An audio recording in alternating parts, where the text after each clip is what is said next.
Let me start by exploring with you if you think there is any link between what we saw in Paris and the conversations that we're having around Brexit at the moment. Do you think that this will change anybody's views around the Brexit debate?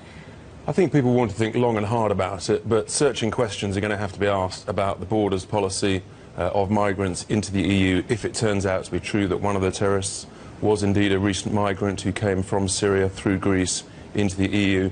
You know, people will be worried, are we actually increasing the dangers for our own citizens? Of course, the UK is different to the rest of, or many parts of continental Europe, because we're not part of the Schengen Agreement, and that's a point that David Cameron was making this morning, that those border controls mean that the UK has an extra line of defence, in his words. I don't think the voting public really believe that. You know, you just look at the numbers that have been coming into what is a successful economy, and people will see that now millions are coming into the EU.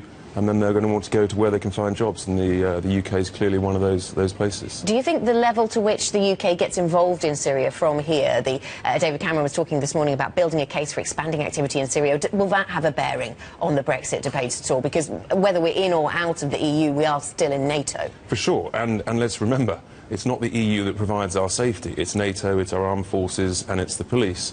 I think the Syria debate for the Conservatives and for David Cameron is very difficult, because he has to get parliamentary support, and I'm not sure, even after the terrible events of the weekend, that he's going to get that. So I don't think that'll affect the Brexit debate. But moving away then from the Paris situation, which of course could have an impact on this Brexit conversation, but you formed your views around Brexit long before any of this was happening. So as co-chair of the Leave.eu movement, tell us, what is your case for Brexit built around? Our view is very much that actually Britain, the United Kingdom, can do so much better outside the European Union. We can actually have more trade by being able to negotiate our own free trade agreements. We can have more influence because we'll regain a seat on the WTO, which currently we're not allowed to have. We can have more money per household. Recent studies show almost £1,000 per household per year. And then from a sovereignty perspective, we can have more control over our own laws, our own rules and regulations, which is really important for the City of London, of course, and finally, control over our own borders. OK, well, let's take a couple of those. I mean, looking at the trade situation, those on the other side of the debate would say, well, if you go into a trade negotiating situation with the rest of Europe, you're 28 countries and not just one, you have way more economic clout to play with, and therefore the trade deal that you secure is a better one. There are two issues here. One is our ability to trade with the rest of the EU.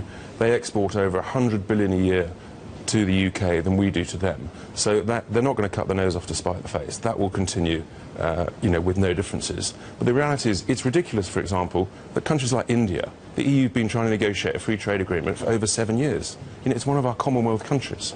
So, you know, we should be able to conduct our own free trade agreements with, you know, with those other countries around the world. And that's a key advantage of being outside the EU. You cite some statistics, a study into the amount of money per household that a Brexit would mean, but then the other side would just sort of raise you another study and throw more numbers at it and suggest that X thousand jobs would be at risk if we were to leave. Do you see any credibility in any of those? Not at all. I think exactly the opposite. Because we'll be able to have more trade globally, and we'll be a more globally facing nation, actually, the number of jobs will increase. You know, and as I said earlier, it's just a myth that we won't be able to trade and continue to enjoy good trading relations with the rest of the EU. You think about the number of cars that Germany exports to the UK.